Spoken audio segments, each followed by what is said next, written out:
So that's the stone I was on about there. I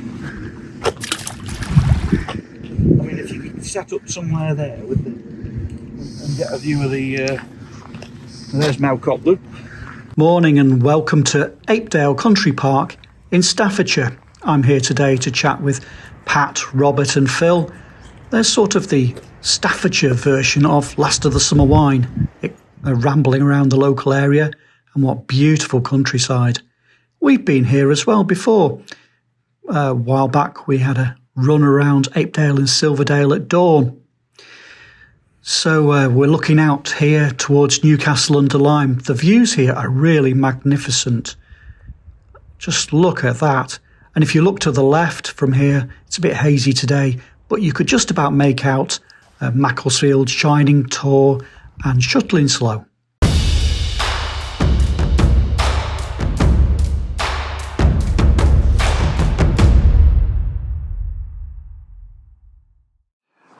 Morning folks, and welcome back to another episode of Coffee with Simon. And today we're in North Staffordshire. Just down the hill here is Newcastle-under-Lyme, and we're back at Apedale. So yeah, we filmed here before a couple of years ago, just when I was just recovering from COVID actually, and we missed this little bit out here by the wheel because at the time I couldn't run very far. I wish I was able to run as far as I could then. At the moment I can't run at all, and we're just waiting to find out my fate with the heart. Is it angina, is it pericarditis? Hoping the latter. Anyway, so today we're here to talk to the Last of the Summer Wine, really, isn't it? Correct. Some of my subscribers, and of course I think with the channel, the content I'm running normally, but the reality is the thing that anyone who watches the channel will have in common is a love of the countryside. You know, whether you're a walker, a runner, or a hiker, a bimbler, a mountain biker, moocher, whatever. What we have in common is that being sat outside here, looking at this beautiful view, and looking at the history around us is something that fascinates us and drives us.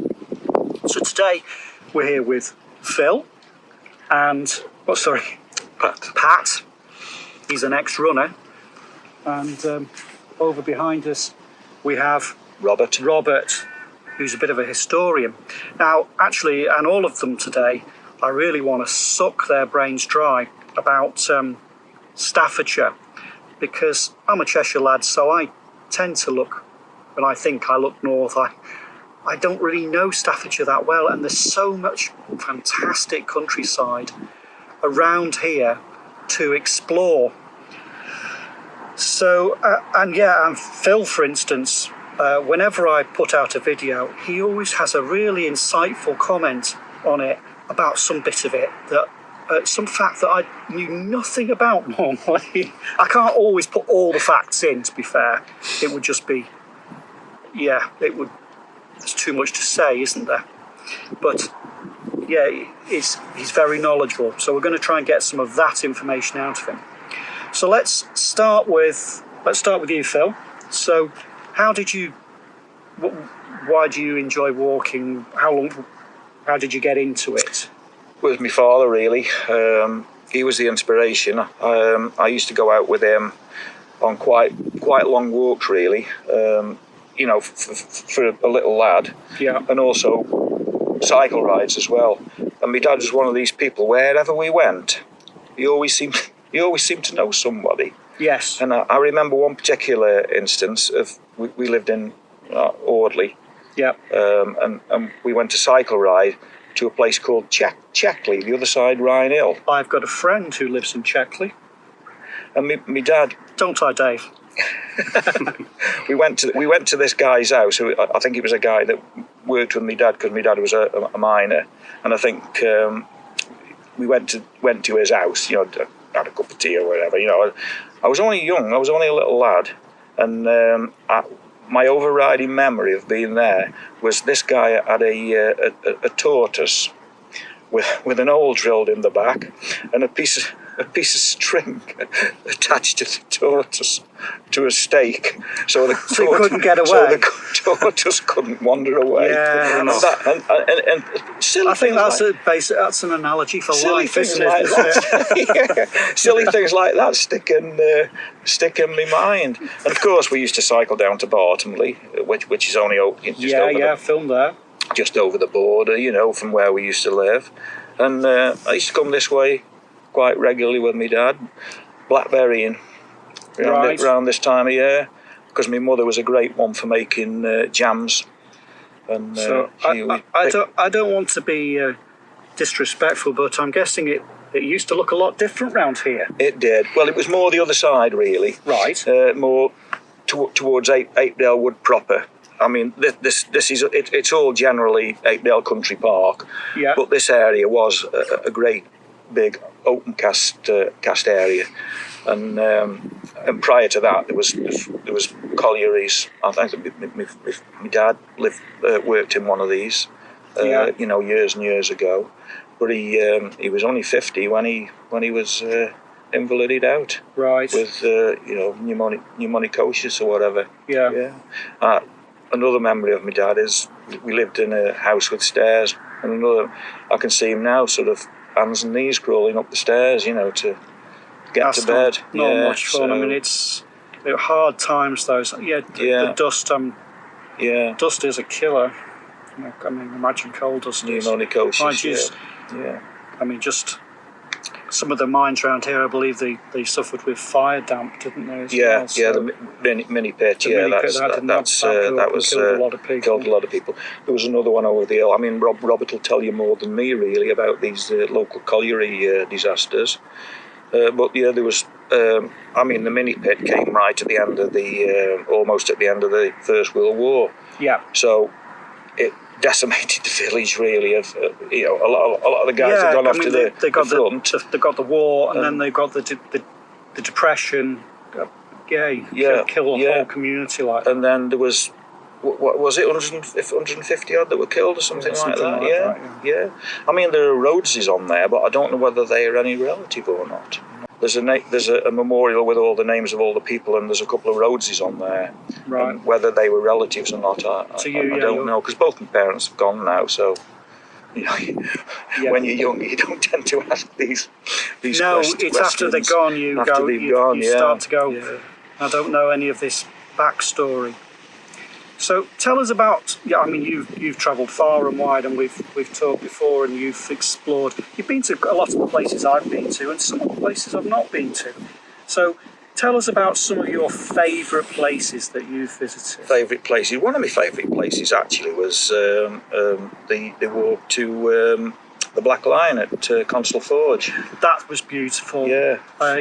We parked at Froghall Wharf and then walked up through the woods into Ipstones. Ipstones, that up the Devil's Staircase, is it? Well, we did it the other way. You did it. We went down the Devil's Staircase. Apparently, there's 200 steps down to the pub. I just thought it was a unique place. I would have cried. I thought it was a unique place, and after I discovered that place, I went back with the family over and over and over again because I loved it. I loved it so much, and then it's quite an easy walk back along the canal, the Caldon Canal, up to Caldon Canal's beautiful. Yeah. Do a lot of canal walking actually. Yeah, I do a lot of canal running because it's flat-ish. Yeah. What about you? You've been a runner in the past. Where's your favourite places to run round here? Well, actually, Apedale Woods. I mean, I grew up sort of close by in Wood Lane, and I didn't really sort of discover running. It sort of just evolved. It was from a kid to a teenager, I suppose. I was never that bothered about team sports, but the feeling you get.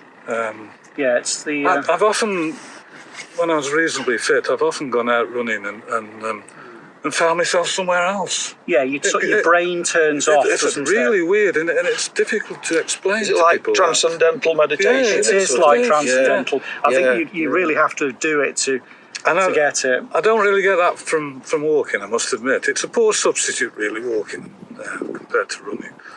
But You've said that before. well, I mean, I met these guys, and we've all got quite a lot in common. We have an absolute blast. We have a bit of fun. We do. Yeah. We do. It's Put the really world good. to rights. You know, as you can imagine. Yeah. But yeah, canal running. I loved the canal running. But even in the towns and cities, you run along the towpath, and it's really interesting. Yeah. Yes, it especially is. One of the most industries. Sorry, Pat. No, okay. One of the most interesting canals is through Stoke-on-Trent, looking at all the old I haven't warehouses. I haven't really done that. I mean, one of my Yeah. long run, when I'm building up to be able to run a long way, is to run from Sandbach up to the tunnel at Kidsgrove. Hare Castle Tunnel. Because that's 15 miles. You run there, touch the wall, run back, arrive at Wetherspoons as it opens, as the sun's coming up. That's winter training. But I've not really done much beyond. That's somewhere I would like to go through past Westport Park. I've run through Bath, and then through and into Stoke. It is interesting to look at the industrial heritage, which you get. You don't see it. The only way to really see it properly is from the canal, from behind. Yeah, definitely. Yeah. There's some fascinating old buildings. There's a somewhere in Stoke, and it's the Anderton warehouse, and I'm not sure whether it's not got connections with the Anderton boat lift. It's difficult to say, isn't it? Because I keep seeing. The more I travel, the more you see the same names coming up. And you wonder, are these all connected? Because they can be all over the place. Well, of course, it was a local guy that instigated the canal, Josiah Wedgwood. Yeah. The monument over there was a relative, John Wedgwood. He was a local landowner that requested that he be buried. That's the one on the top of the hill. Yeah, over there, Bignell Hill. Yeah, but they wouldn't let him apparently, and he's buried in Audley Churchyard. Now that's a good run up. Absolutely. I've run up that hill. I have many times. That was an impressive run from Linley in Alsager. It was nice and downhill all the way back. Yeah, through Torque Pits and onto the canal. Yeah. There's some brilliant, local walk. But these four counties, Shropshire, Staffordshire, Cheshire, and Derbyshire. You don't need to go anywhere else, do you? No, there's so much to see right on our doorstep. That's for sure. Yeah. I do like travelling, and I mean, my dream for Run Adventure is eventually to be able to go on the road with it and to go all the way around the UK. But Brilliant, yeah. I'll need to. I'll tell you a lovely area. We need to put a video out and have 10,000 subscribers watch it. Yeah. Another good area, one of my favourite areas is Dorset. Dorset? Yeah, the Golden Cap. Right. Charmouth. I've done that. Charmouth, Lyme Regis, West Bay, where they filmed, you remember Broadchurch? Oh, yeah. Yeah, filmed all around there. Absolutely cracking. If you get a chance there, to go there. I'll put it on the map. I need a camper van, and I need a map of the UK. Just put pins in it. Good idea. Yeah. So, have you had any? Tell me about some of the most scary moments you've had in your adventures.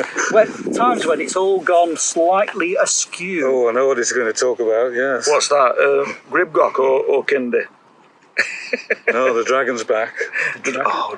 Dragon's back. Yeah. I haven't got a dragon's back story. I've got a story for each of the other two, though. Come on. Croman Park House Hill. Yeah. Yeah, it's quite scary.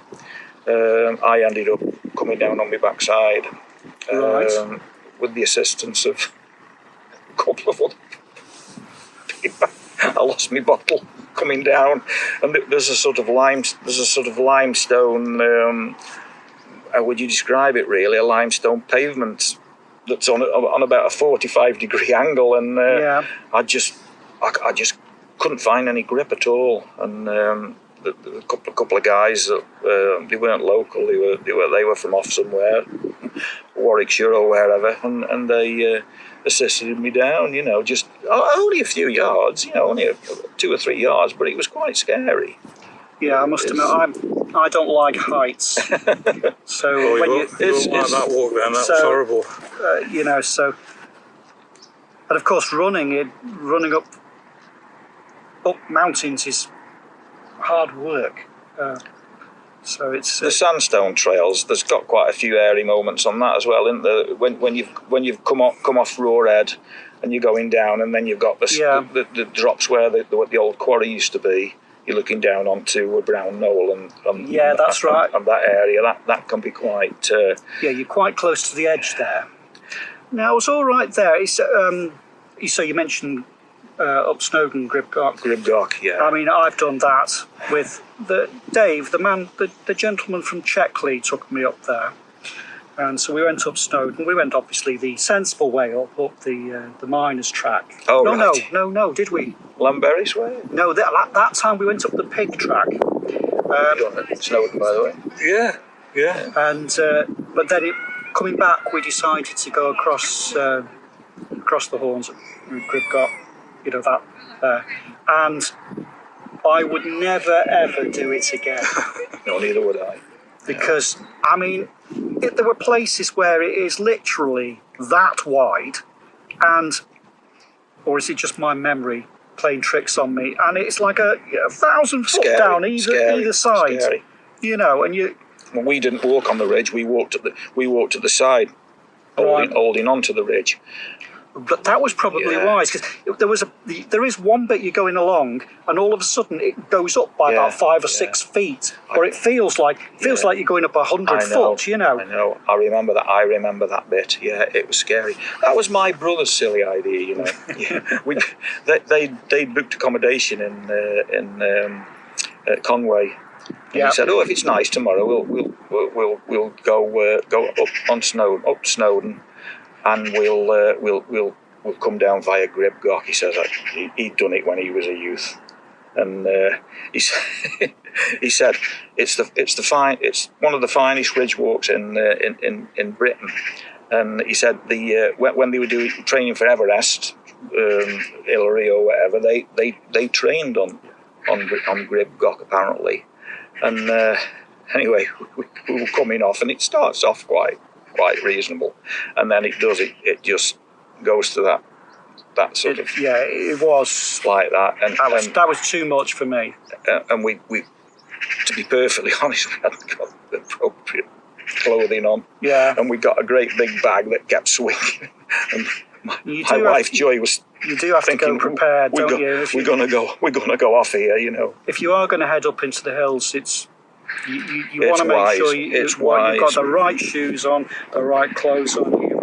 Because the weather can change quite quickly. To make sure you've got the right navigational aids. You don't want to get lumpy. So you were talking about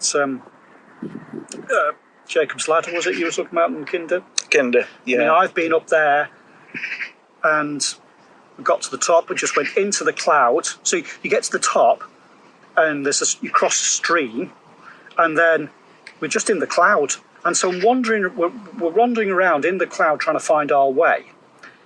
And it was boggy, and you're like, and there's a drop off on the other side as well that you're concerned about. And then you're going along, and then after a bit we heard a stream, and we thought, well, we can't see anything, so we'll aim for that. Yeah. We finally got to this stream, and we realised we'd managed to stumble around a full 360 when we were back where we started from. Yeah. And at that point, then thought, really, I think we might just go back down that way.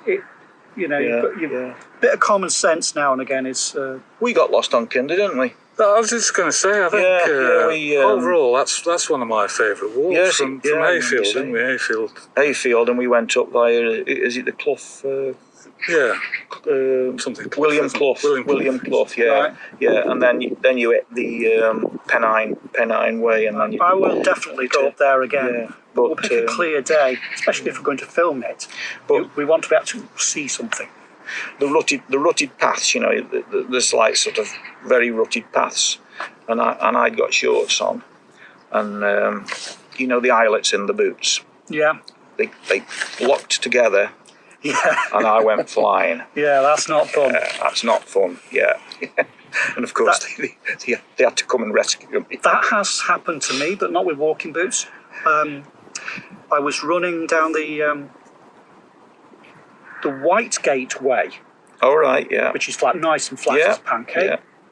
And there's an old wooden bridge near Whitegate Station over the road with chicken wire on it. Unfortunately, I was wearing my trail running shoes, Right. which have got loads of spikes on the bottom.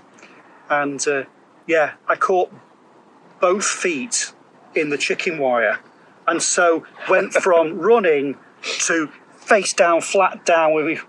That really, I really hurt myself actually, and It's not funny, is it, at the time? no, but it did prove that my Apple Watch worked, because it's got a fall detection system on it. All right. So if you fall over, it says, "Looks like you've fallen over. Do you want me to call an ambulance?" And if you don't press a button, say no, within a minute, it calls the ambulance, and then it sends your location to your next of kin to say, "Oh, I'm sorry, you better book that way."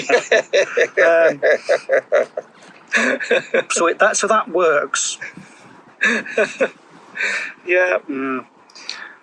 Yeah. I mean, you can't go wrong with these four counties. Yeah, occasionally we nip into Wales. I quite like Wales as well. I did Chirk with Robert, and I've also done it with Levi, my eldest grandson. Yeah.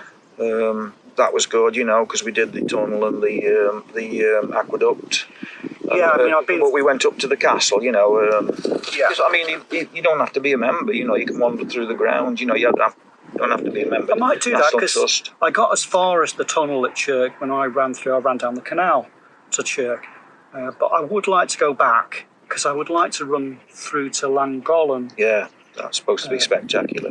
and there's that lovely. Julia Bradbury did that. Did she? Yeah. I won't look quite as appealing. But, Panorama Way in Llangollen, that's lovely. Oh, it is, isn't it? Yeah. Panorama Way, where's that? Have I been there? Because I have been to Llangollen. I started from the Horseshoe Falls and ran down the canal to Llangollen, and then went up and through the woods and round and back over that chain Bridge. Yeah. Chain Bridge Hotel, nice, isn't it? Yeah. No, it's the monastery. You start from the monastery. Oh right, that's the other side, isn't it? Up on the hill. Oh, the Abbey, where the campsite is. Yeah. And, I looked out at that and I thought, that looks lovely. There's aspect of it. There's Well, just so much of so it in there. much I mean, in look at it. I mean, yeah, it's I could just go from here and carry on forever. Yeah, it's cracking. I mean, you can see Shutlin's Low just peeping there. It actually says, Simon, Shutlin's Low on that poster. It does, and you can see it really quite clearly now. And Sutton Common. Yes. Near where Kelvin's farm is. There's Kelvin just so Fletcher. much to explore, isn't there? It's So just much. lovely. Yeah. I don't know, have you got any questions for me? It's one of them situations. I know, isn't put it? you in the spotlight. Sorry. Yeah, You your don't. mind goes blank. I mean, what are your favourite places? One of my favourite places. Well, there's a good one. I like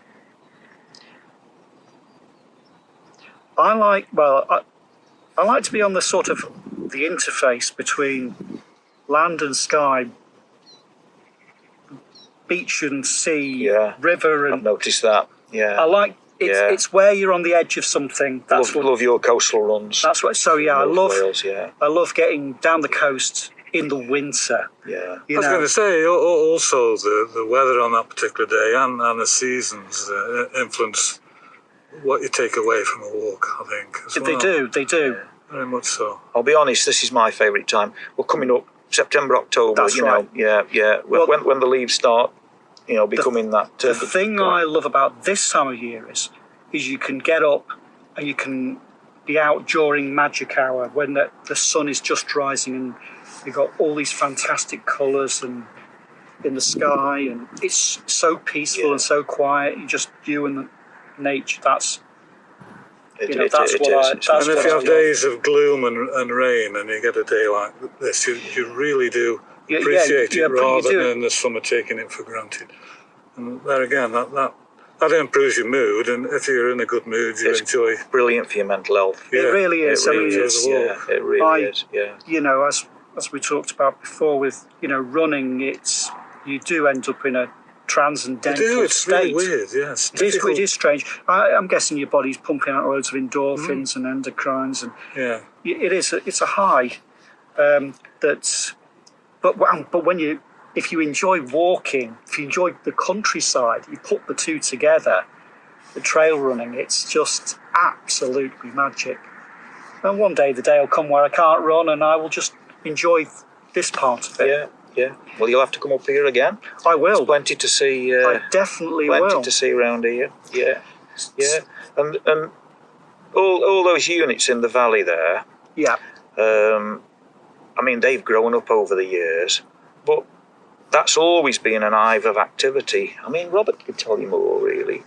But that was there was steel works, it's always been a collieries, industrial landscape, and there was even a canal, the Newcastle under Lyme Canal, and Gresley's Canal that linked all the industry and joined the Trent and Mersey at a certain point. Yeah, but I mean that's long.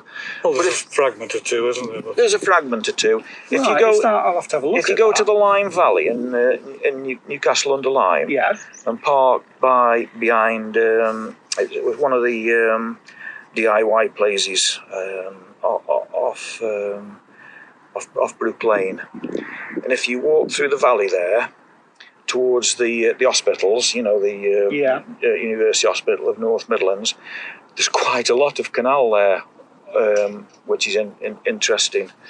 And you can actually see the course of the old canal. It was really interesting. The other week I was talking to worth a look to Adrian, who's the canal runner.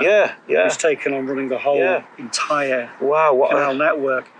And that was fascinating because I do love and there's a bit of disused canal. It just adds a bit more mystery to it. That's right. Yeah. There's a good piece at Newport in Shropshire. Right. Quite a nice bit of disused canal there, worth viewing. Worth an explore. Yeah, worth an explore. I wish I could do this all the time. I really do. I know.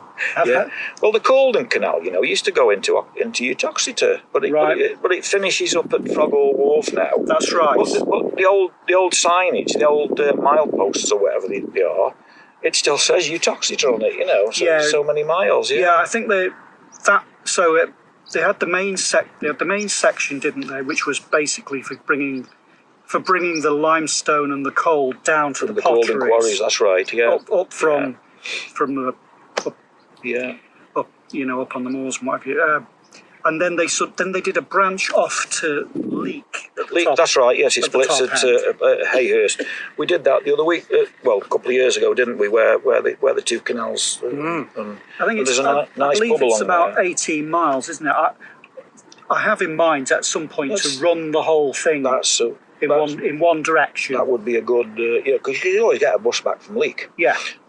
Back to Stoke, and then obviously. I do like a one-way route. I like linear. More epic somehow. Although we haven't done many linears, one of the nicest linears we did was Robert hasn't done it, but Pat and myself have. We got the bus from Crewe to Tarvin. Yeah, and we did the Baker Way over Ockenhall Platts, the so-called Roman bridges. Well, they're not Roman. No, they're only about 200 years old. 200 years old, but they look quite impressive. They did have found the timbers of the old actual real Roman bridge there. And of course, you get to the canal at a certain point there. At Broughton, whatever it is, Broughton. Yeah, you're on the top of the Chester Canal. Brilliant, and then you if you've got an hour to wait for a bus, you can go to the lockkeeper and have a pint too. Absolutely. Yeah. No, I love that. Have you ever thought about trying to get yourself into Wetherspoon's News? You know, because he does article. it should be. I really think. Hello, Mr. Weatherspoons. I'm a regular visitor to your pubs, and if Mr. Tim Martin. can we have a could we have a loyalty discount card? Like an American Express, and yes, I'm more than happy to feature Weatherspoons pubs. I'd love to I love Weatherspoons tourism. I would like to do some linear routes where I start in a Weatherspoons in the morning and finish in a Weatherspoons at tea time. If there's a Weatherspoons, if we can find a route where there's a Weatherspoons at lunchtime in between, that's even better. That sounds a worthy challenge. Totally. Those are the sort of challenges I like now. I'm no longer into, can I do at this such and such a pace for my run or in a race? I'm more interested in, can I get to Weatherspoons before closing time? Well, there are Weatherspoons and Weatherspoons, though. There are. Sandbach is a nice one, is very genteel. Go there with the family. Whereas, say, one doesn't want to defame any of these places, but I'd be, for instance, Winsford, I'd be slightly more concerned, unless I wanted drugs or ammo. Stoke. I've not looked at Stoke. The Reginald Mitchell, I think it's the one in Stoke. It's... But it draws in the common man, and to be fair, I quite like that. In my experience, the nicest, kindest, most generous people you ever meet are those that don't have anything, and they're salt of the earth. A bit rough around the edges, but they're the absolute salt of the earth. Yeah, but once you've got 5 pints of wobbly bobbins, Yes, that was an interesting video of yours. Yeah. Bit of fun. Were they half pints or pints? I couldn't work it out. They were half pints. Half pints, yeah. But I hadn't been drinking. I'd been completely off the booze for 6 months. And so, although it was only 3 pints. With Abbotail, it's a fair gravity, isn't it, Abbotail? Oh, well, that's... I like the citrusy blondes. They are my favourite. Yeah. I always go for the proper stuff. I don't go for the gas. We like the real stuff, don't we? And Pat brews his own. No, very good. Yeah, proper mashing. You do a full mash tun? Oh yeah. Yeah, I've done that. Yeah, I think I've still got my Burco boiler. Right. 10-gallon Burco boiler. Right. Yeah, have you lost me all now? No, it's I always used to make my own beer because you can make stuff that's as good as you get in the pub, but for 10p a pint, better, because you're not limited. There, you feel free to put as much chocolate malt, amber malt, black malt. You're the plum porter fan, aren't you? Yes. You'd have enjoyed my Caledonian porter. Many people have in the past. What sort of gravity is that?